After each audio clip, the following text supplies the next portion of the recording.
What is going on, guys? Welcome to Greggle's TV Daily Rewind. Is where we go back and we can give you all your tech news from the past 7 days in one single video. And in this video, man, it was really up and down for me in a tech-wise kind of way. You'll learn about that as you watch the video. And then also just a lot of crazy news about the Galaxy Z Fold 4, a new Rollable that will be launching in 2023, and so much more. So enjoy this week and we'll see you in the next one. First story of the day, as you know, iPhone was announced, the new ones anyway, were announced last week. And one of the big things that was announced with them is Dynamic Island, which takes their notch and gives it some functionality. And I have to admit, I do like what they're doing with this. I'd rather have like a little punch hole like you do with a normal Samsung phone and a lot of other phones on Android on the display. But if you're gonna have a notch, give it some usage, and they did. And it looks like it started out on iPhone. It looks like it's going to make its way through unsupported or not third party basically are going to be adding this. It's not going to come first party just yet, but looks like, check this out. So Xiaomi is looking to get it first.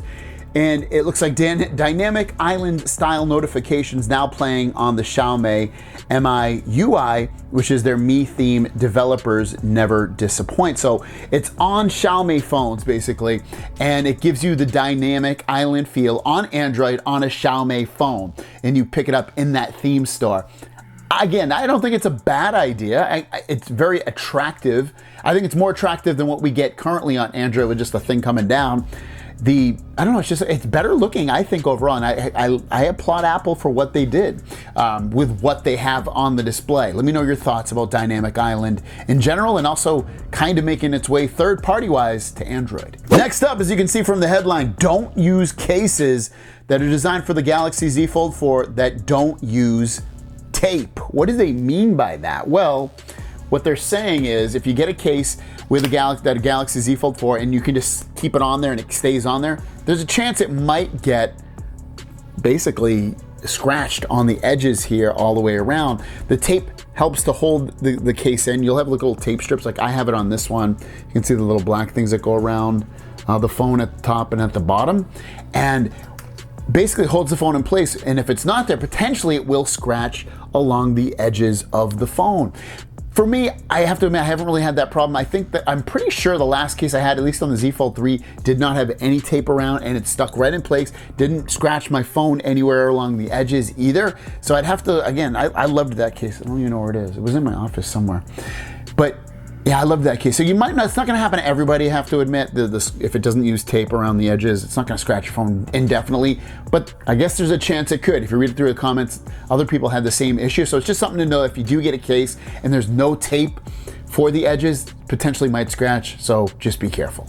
And the last story of the day also has to do with trade-ins with Samsung. We spoke a couple of stories last week about Galaxy Z Fold 4 and the whole process of sending in your phone and things that could go wrong. And this is another thing that could go wrong, and that is not your phone getting lost or them saying that your phone, there was something wrong with it, even though there wasn't. This one is Samsung has the phone and is not saying anything. And what are your options? This is coming up because a guy on Reddit put, Samsung received my trade-in 12 days ago and has yet to inspect it. And he basically just goes into some issues that he's running into, but ultimately he wants to know what he can do with Samsung to let them know, hey, what the hell's going on with my phone? Some people in the comments did write back, said, hey, mine took 10 days. So it is seeming like there's a backlog of trade-ins that are going in. I think they usually say it takes 7 days or 10 days, 7 to 10 days, I think they said. And that's business days. Don't count the weekend days on there. So I know they got mine last week, so I'm not expecting anything until probably end of this week or maybe early next week.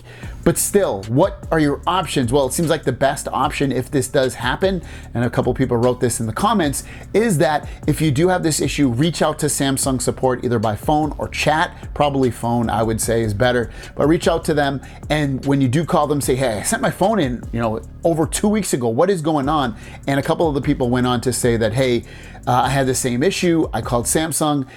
They immediately approved the trade-in, even though they hadn't gotten an email about it or any notification about it. So it seems like Samsung will kind of just push it through for you. So yeah, that is your option, that if Samsung does not come back to you with any kind of indication other than that they have the trade-in, you reach out to them and say, hey, it's been a long time and I want to get this approved. Can you approve it? And hopefully they'll just approve it for you. But I would say give it at least 10 days before you do something like that. Again, 10 business days. First story of the day, actually first two stories have to do with the Pixel 7. The first one is a little fun marketing thing going on over in Japan with Google, and this is what it's all about. It looks like Google Japan is giving away Pixel 7 themed potato chips to 2,000 lucky winners. And some of the flavors that you can get are snow cheese flavor, hazel onion flavor, salty lemon flavor, and obsidian pepper flavor. And you can see on the bags themselves, it shows like the camera design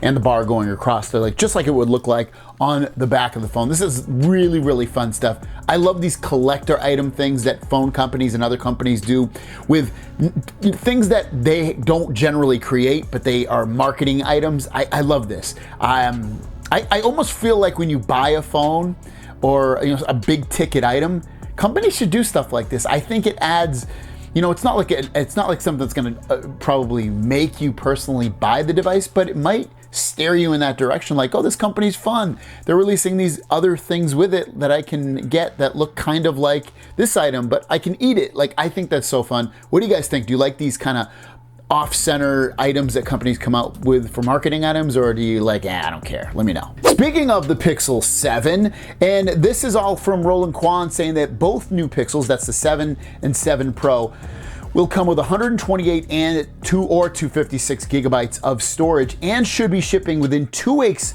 after the launch event on October 6th. So the takeaway from this is if you wanted like a 512 or a 1 terabyte version of the Pixel 7 or 7 Pro, doesn't look like they're going that route. It looks like they're going the same route they did last year with the Pixel 6 and 6 Pro, 128 and 256. 256, they probably know something more so than I do, and I would agree with them, is that 256 is probably perfectly fine for almost everybody in the world. I know there's gonna be some that need more than that, but ultimately, let's be honest, you don't truly need it. Once you offload some photos and videos into the cloud or onto a backup hard drive or somewhere like that, you don't generally need all that much storage. So with that, you're probably also thinking, or you can probably imagine that the prices for the Pixel 7 and 7 Pro are going to be very, very competitive. I would guess no more than they were last year, probably same exact price, maybe lower. I can't see them going higher. If they do go higher, it's obviously supply chain issues. But hopefully they keep the prices low on these phones. I am looking forward to the Pixel 7 and 7 Pro though. Next up, Vivo X Fold Plus. This is what we potentially know thus far. Remember, I had the Vivo X Fold, did a bunch of videos, but the Vivo X Fold Plus is coming out or being announced fairly soon, and this is what we know. Snapdragon 8 Plus Gen 1 processor, which would match the Z Fold 4's one. The 2K 120Hz LTPO AMOLED display inside. 50, 48, 12, and 8 cameras on there. 4,700 milliamp battery with 80 watt fast charging, so that's a little bit faster than it was last year.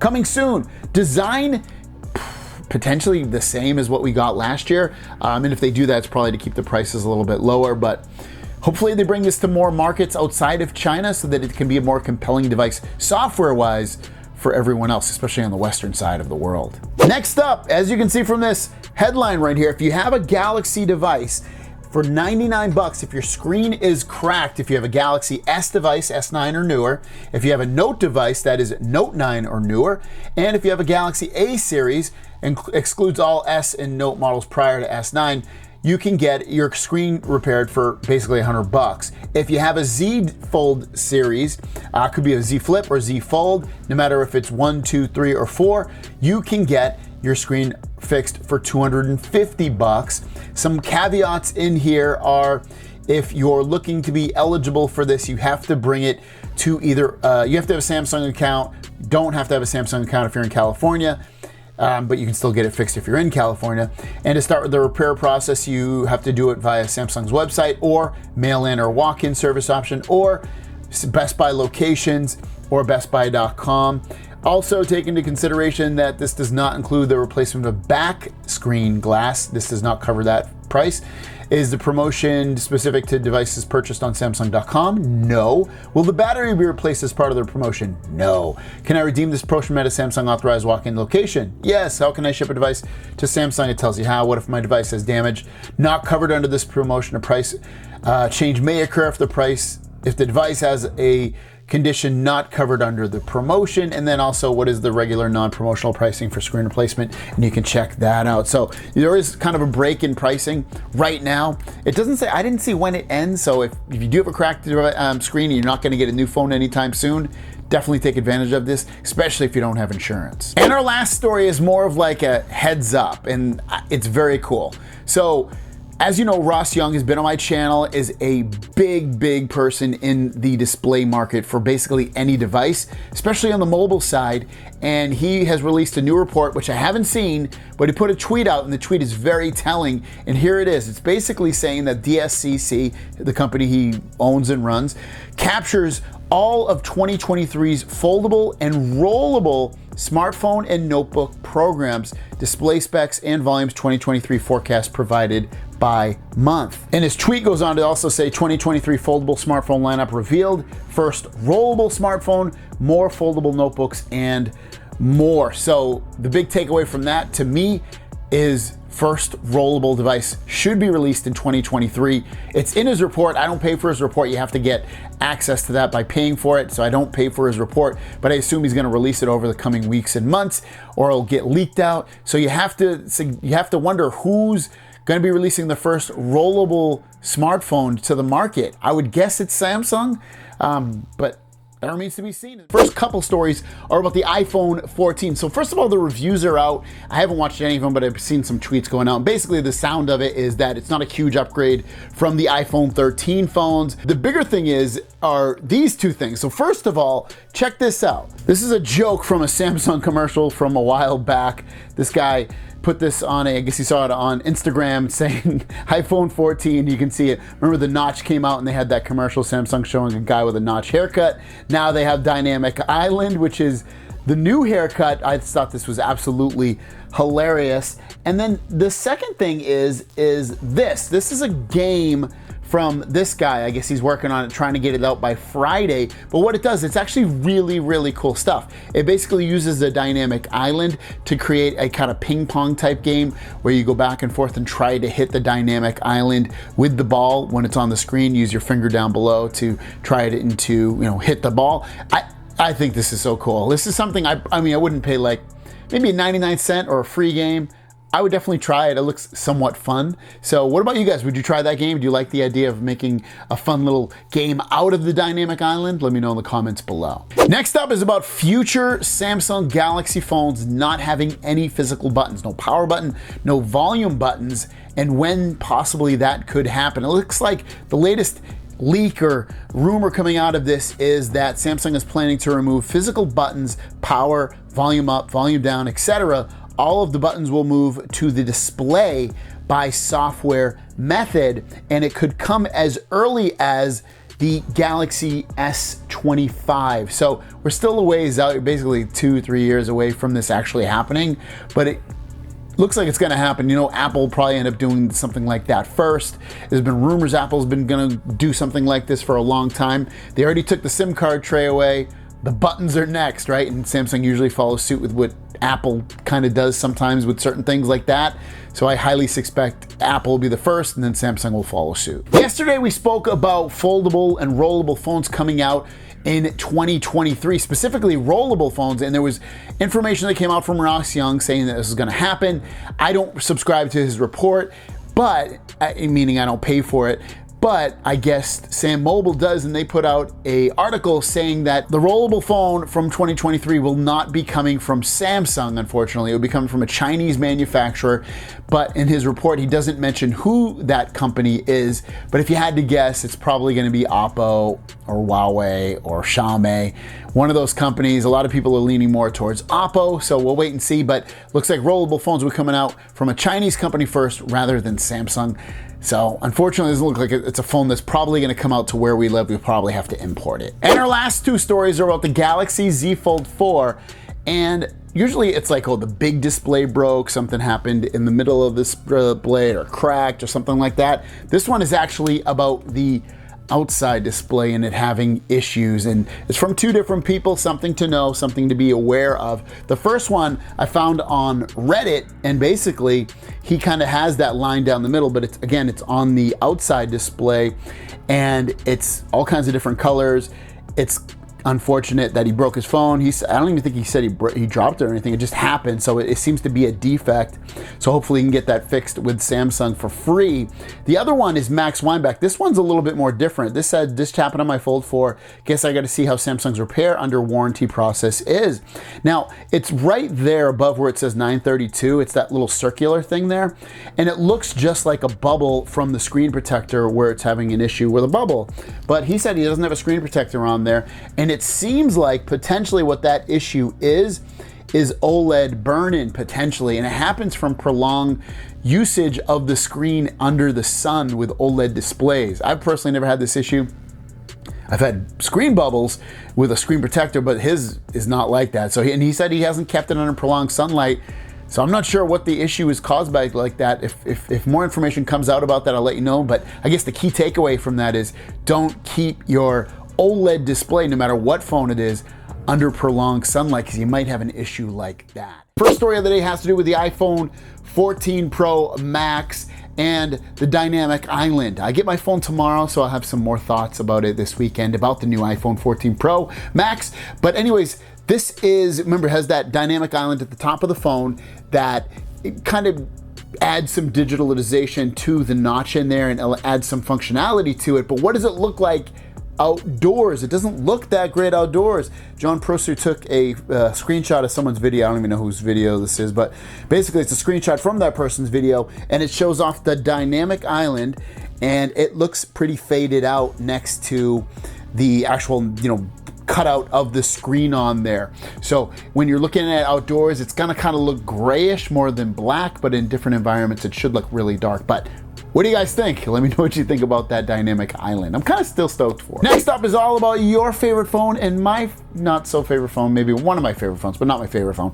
Galaxy S22 versus S23, and something that is changing on the Galaxy S23 that's probably not gonna make a lot of people happy. It's not a huge change, but it is a change. It has to do with the front of the phone. Let's talk about it. So Ice Universe put out a tweet saying that there's a small difference between the 22 and the 23 Galaxy phones, and Samsung has widened all four bezels for the S23 by 0.15 millimeters. It looks bulkier than the S22. I cannot understand why Samsung does this.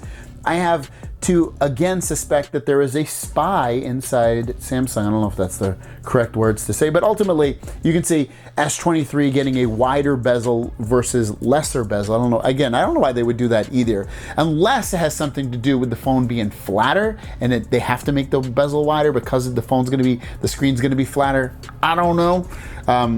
We'll guess we'll have to really wait and see what happens and why that is. But what do you guys think? What is the reason why Samsung's making bigger bezels on the S23 phones versus the S22? And our last story of the day is about the Galaxy Z folding phones. Now, I have done some stories in the last week or two saying like, oh, watch out for this in terms of the front displays, the inside displays. They are a little bit more fragile than regular phones. When I talk about these things, don't get me wrong, I absolutely love the folding phones. I still recommend them to be tried out and see if you love it as well, and also still get your insurance plans with the phones. But ultimately, I really, really love the phones. They're so fun. And this story is kind of going in line with what we've been talking about in the past, but this time it's the Hinge and what this person did to stop the creaking. It's crazy. I wouldn't even think to do this, but this is what they did. They said this fixed the clicking noise I had while folding, and ultimately they show off them having their Galaxy Z Fold in a little bucket of water and opening it and closing it inside of the water, and it ultimately got rid of that clicking noise. I don't know. The comments are pretty funny. I think the first one said something like, Alex, I'll take things not to do to my Galaxy Fold phone for $1,000, and there was a few funny comments. That was one of the funnier ones that I saw. But yeah, check that stuff out. I don't know if it's something I would personally think of doing. It's not something I wouldn't do. Like if someone said it worked, I'd probably try it. I mean, you do have water resistance on the Z folding phones, especially on the Fold 3 and Fold 4, and it should be able to withstand something like this, but I don't know, it's something to be maybe concerned about. But how's everyone doing? Hope you're having a fantastic day, because my day just got a little worse. Kind of bad, actually. It's funny because I've been talking about the Galaxy Z Fold 4 over the last couple of weeks. People having issues with their phones, have it be the front of the screen cracking or breaking, having lines down the middle, or the front screen breaking, or the hinge having issues with noise and things like that. And karma is a B, because it's now happened to me. I didn't drop my phone. There's no cracks, there's no dents, there's nothing. I'm gonna take off my case real quick here. And my phone broke. To me, it seems like a defect, because again, I have no,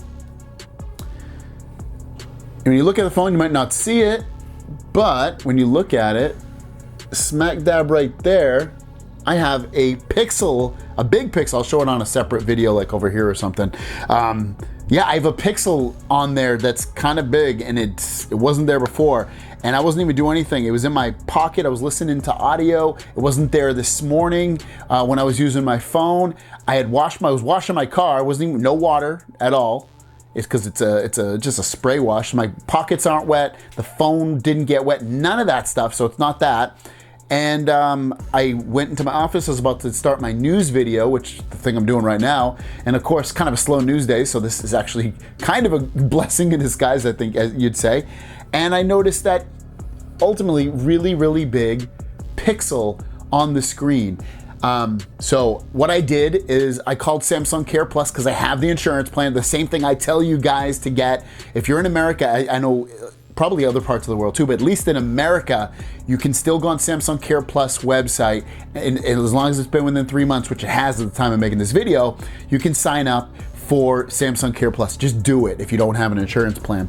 Went on there, I tried to file a claim first. It asked me the question, it said, hey, is this a manufacturer's defect or is this an accidental claim? So I did manufacturer's defect, because there's nothing wrong with my phone. There's no issues at all in terms of like cracks or scratches or anything like that. It looks great. So I went through the website. It said I chose manufacturer's defect. They ended up coming back to me on the website, and it said like, hey, give us a call. I called them up, and because it wouldn't let me continue with the claim, I told them the issue, said, oh, that should be covered under the manufacturer's defect, not Samsung Care Plus. So they transferred me over to somebody else, told them my situation, and I said, you know, the guy at Samsung Care Plus said it was a manufacturer's defect. He's like, oh, I have to transfer you to someone else. He transferred me to somebody else. So it went from like somebody in India to somebody in, I think the Philippines or India, and then definitely for somebody in the Philippines. So spoke to 3 different people, and ultimately we did it through Samsung, regular Samsung, Care, and they are going to hopefully fix it. They said they sent me some information. I was on the phone call for 47 minutes just to get this situated. Like, that's how long it took for them to actually figure out how to get me to the right person, how to know what I'm talking about, waiting in a call queue, everything. 47 minutes. So ultimately I got a prepaid packing slip. It's next day air, so it will ship overnight. And then I have a tracking number to track my case number, I should say. So I could send the phone today, which I might, but I might not. I don't know, it depends. Because I have the new iPhone coming, maybe I'll use that over the weekend and give you guys a really crazy good review on it. And use case of that phone. Just use the iPhone until this phone comes back. So I haven't decided yet. I will decide before the end of the day, but ultimately I'm gonna get this sent out. They said it takes a day to get sent there, and I think they said they overnight it back, or two day it back. But it's at least, if I get it sent over by next week, it should get sent back the same week. So I'm hoping that if I do send it today, they'll get it Monday, and then hopefully I would get it back Wednesday at the earliest would be, but it probably looking at, I would guess, Thursday or Friday at the earliest, maybe later than that, but hopefully it won't take too long to get this fixed. But again, I do have a dead pixel on the screen that is fairly large. It's a big pain in the butt. I restarted the phone. You can see I turned the phone off. It goes away until the, what do you call it? The always on display comes on. It goes away otherwise, but it's there when it comes back, right when you turn the screen. So it is a dead pixel, wasn't there before, and I'm not happy about it. There's a big leak coming out about the new Pixel 7 Pro and some performance features, things that are going to be coming out with this phone that maybe aren't so widely known, that will probably be announced in just about a month when they officially announce the Pixel 7 Pro to everybody. Now, Pixel 7 Pro, again, this will probably be one of those devices that's more evolutionary rather than revolutionary, but Pixel 6 Pro was pretty freaking cool. It's great performance in terms of just using this day to day. It works really, really well. Cameras are really good as well. It's a pretty freaking cool phone. Pixel 7 Pro should improve on a bunch of those things, so let's just dive right in. So Kuba has come out and said that Google's upcoming Tensor G2 processor will use the same CPU cores as the first gen and the Mali 710 GPU. Details below. He said he's announcing that the new phones that are going to be announced during October 6th event will use second generation Tensor, dubbed Tensor G2. Up to this point, not much is known about it. He said a few days ago, somebody using Dog Food Pixel 7 Pro ran a Geekbench score and revealed the following about the chips in terms of their score. He goes on to say that one thing that has changed is the frequency. The A76 cluster is bumped up by 100 megahertz. The 2.35 gigahertz and the X1 cluster now runs at 50 megahertz faster than it did before. He also says that basically the combined 4 nanometer processor node that's used for the chip contributes to a almost 10% multi-core performance enhancement versus last generation.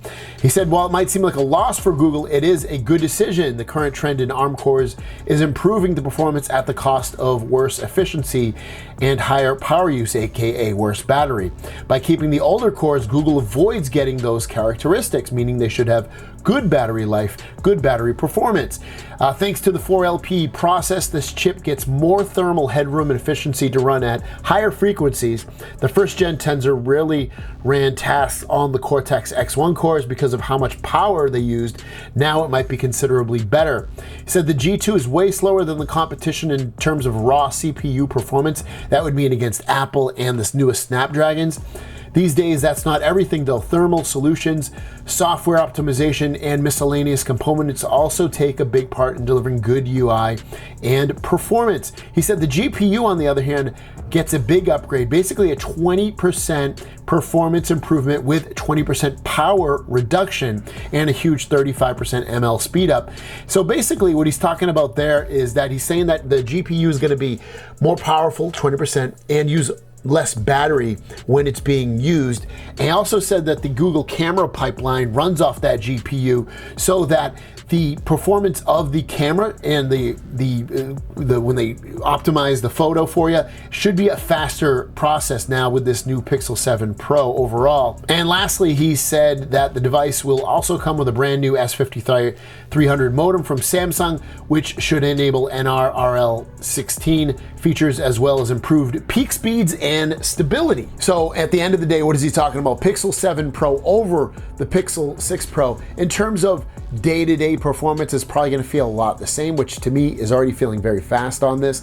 He says gaming's probably going to be better, as is processing of different items, especially within the photos, should be much improved, or at least 20% improved with that. So like speeds should be faster. When they, like, say you take a portrait photo a bunch in a row, it should process those photos a lot faster than it would on the Pixel 6 Pro.